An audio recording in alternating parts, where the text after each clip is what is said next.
that you trust yourself, even when he's unsure. That's magnetic.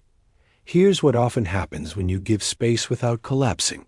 He comes back, not because you manipulated him, but because you didn't become a source of additional pressure. You let him feel. You let him think. You let him miss you. And when he does return, you get to decide, from a place of strength, whether the connection is still aligned. You're no longer reacting. You're responding. You're in power, not control, not fear, but calm, grounded power. Now, let's be clear. Not all silence is benign. Sometimes. Silence is emotional immaturity. Sometimes. It's emotional manipulation. Sometimes. It's cowardice. And yes, sometimes. It's just disinterest in disguise. But here's the key. You learn to see the difference not by chasing, but by observing. Not by filling the space, but by feeling the space. And letting the truth rise to the surface. On its own. When you stop trying to decode every silence, you start listening to it. And silence has a way of telling the truth, if you let it speak. In the next part, we'll explore the most important shift of all, how to take your power back, how to stop collapsing into panic when someone withdraws, and how to cultivate the kind of presence that makes you unforgettable, not because you chase, but because you don't need to. You radiate calm. You radiate wholeness. You radiate you. But before we go there, remember this. His silence isn't a test you need to pass. It's a pattern you need to understand. And once you do, you stop blaming yourself for his inner battles. You stop chasing his approval. You stop fearing distance. You start choosing peace. Your own. Part 3. Reclaiming power, emotional self-regulation, and female magnetism power, ISN. T about volume. It's not about dominance. And it's definitely not about getting the last word. Real power is internal. It's the stillness inside you that remains unshaken, especially when someone else pulls away. If you've ever found yourself checking your phone 100 times, rereading conversations, overanalyzing silence, you're not weak. You're human. And your nervous system is doing exactly what it was trained to do. Seek safety in external connection. But here's the twist. The safety you crave, the clarity you seek, the certainty you desperately want from him, none of it exists outside you. It never did. And the moment you realize that, you stop chasing peace. You start becoming it. This is where emotional self-regulation comes in, not as a buzzword, but as a daily spiritual and psychological practice. Self-regulation is the ability to sit with discomfort and not collapse, to hold uncertainty and not seek quick resolution. To be aware of your triggers without letting them dictate your reactions. It's not suppression. It's sovereignty. And when it comes to romantic dynamics, it's your superpower. Let's break it down. When a man withdraws, most women feel a biological panic that the feminine core often desires emotional closeness, harmony, presence. So his distance feels like a rupture, a crack in the bond, a potential threat the unregulated feminine rushes into. Fix it. Are you okay? Did I do something wrong? I just want to understand. But the regulated woman? She pauses. She breathes. She lets the wave of anxiety rise and fall without acting on it. She doesn't reach for validation. She reaches inward. She asks, what part of me is afraid right now? What story am I telling? Myself about his silence? Is this about him, or is this a wound from long ago resurfacing? That reflection, that pause, is everything. Because in that moment, she reclaims authorship of her emotional state. She stops being a puppet to someone else's attention. She becomes the anchor in her own storm. There's something undeniably magnetic about a woman who can hold her center. She's not cold. She's not distant. She's not playing it cool. She's present with herself.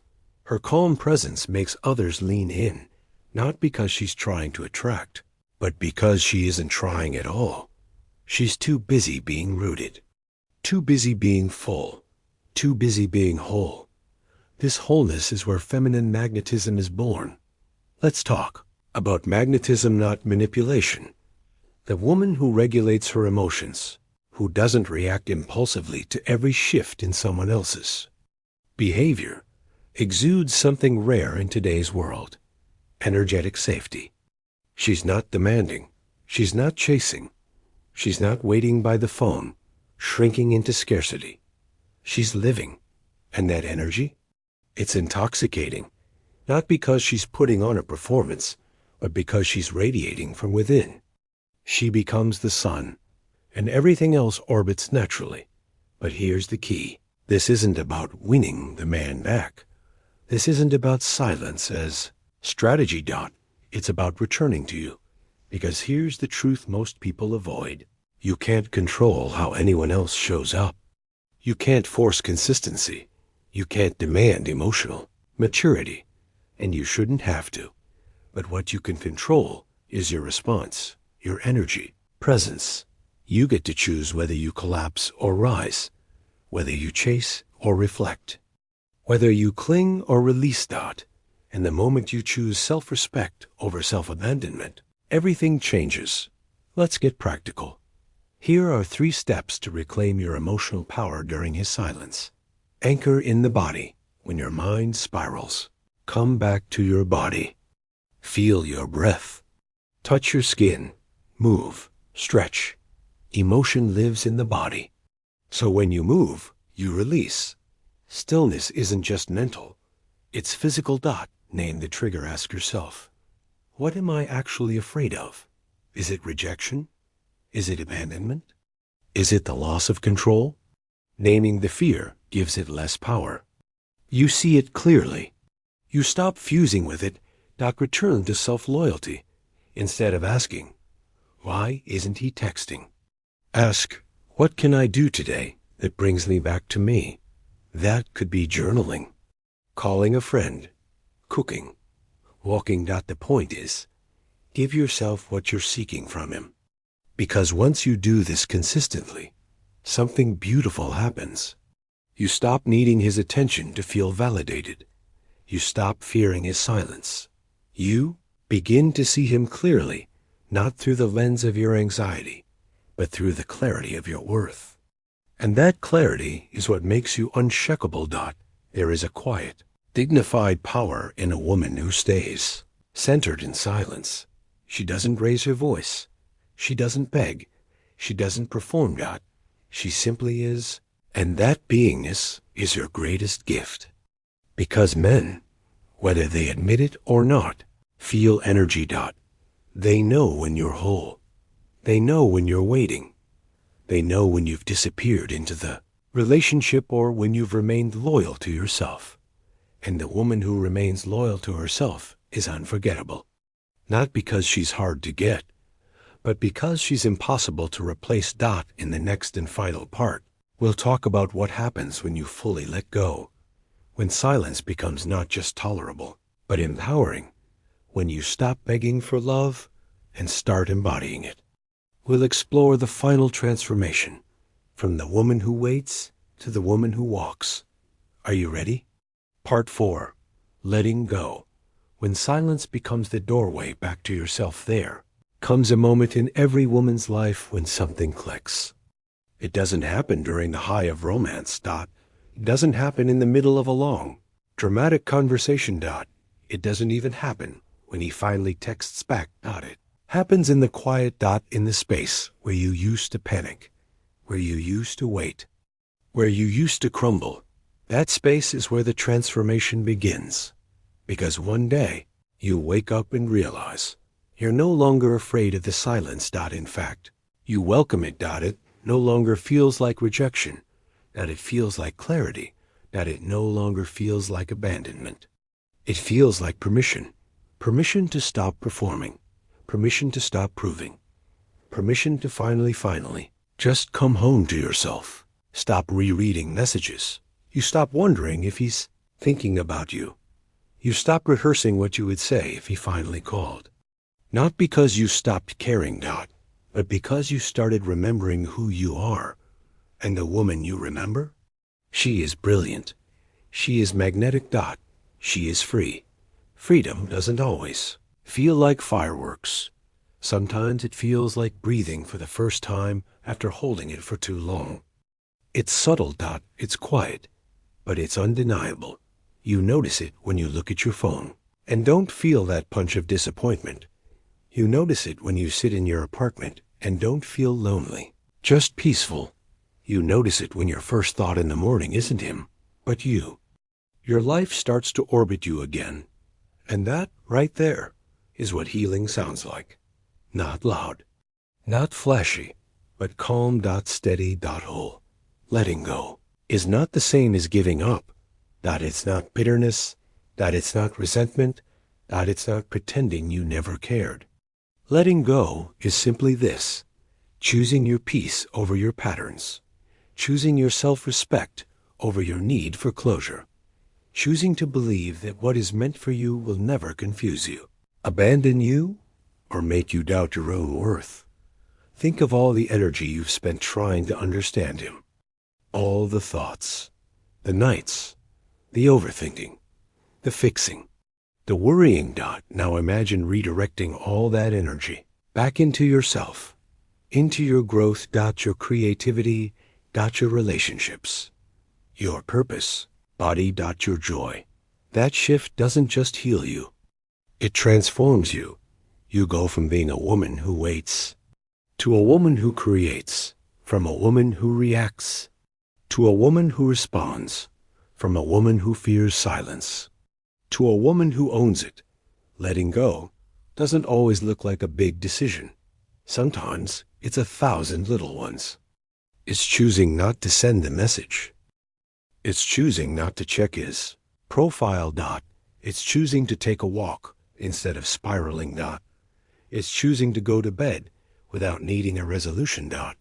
And each time you make that choice, you strengthen a muscle you didn't know you had. The muscle of self-trust. Because here's the thing: the more you let go of who didn't choose you, the more you create space for what truly aligns with you. And when that alignment arrives, whether in the form of a person, a calling, or simply a new chapter in your life, you won't have to beg for it. It will fit. It will feel like peace. It will not require you to abandon yourself. You will finally understand what love is supposed to feel like. Grounded. Clear. Safe. Expansive. And most importantly, mutual. Until then, you hold yourself. You sit in the silence, not as a victim, but as a woman rebuilding her inner home. You light candles. You play music. You read books that feed your mind. Write letters you never send. You move your body with reverence. You show up for yourself the way you always wished someone else would. And in doing so, you teach the world how to treat you. The greatest lie they ever taught you was that silence meant you weren't enough, that you had to perform, chase, or fix to be chosen. But the truth? You were never supposed to be chosen by someone who couldn't even choose themselves. You were meant to choose you fully, fiercely, daily. And in doing so, you become the kind of woman whose presence is a privilege, not because she says so, but because her energy makes it undeniable. So the next time you sit in the silence, don't reach for your phone. Reach for you. Return to you. Breathe into you, because you don't need a response to feel seen. You don't need closure to move on. You don't need attention to know you matter. You are whole. You are worthy. You are already home. Silence was never the enemy. It was the invitation. To meet yourself again. And this time, not to change for anyone, but to become so deeply rooted in who you are that no one's absence ever shakes you again. The greatest lie they ever taught you was that silence meant you had lost. The truth is, it was always the beginning of your return, the doorway, the threshold, the reclamation. Welcome home.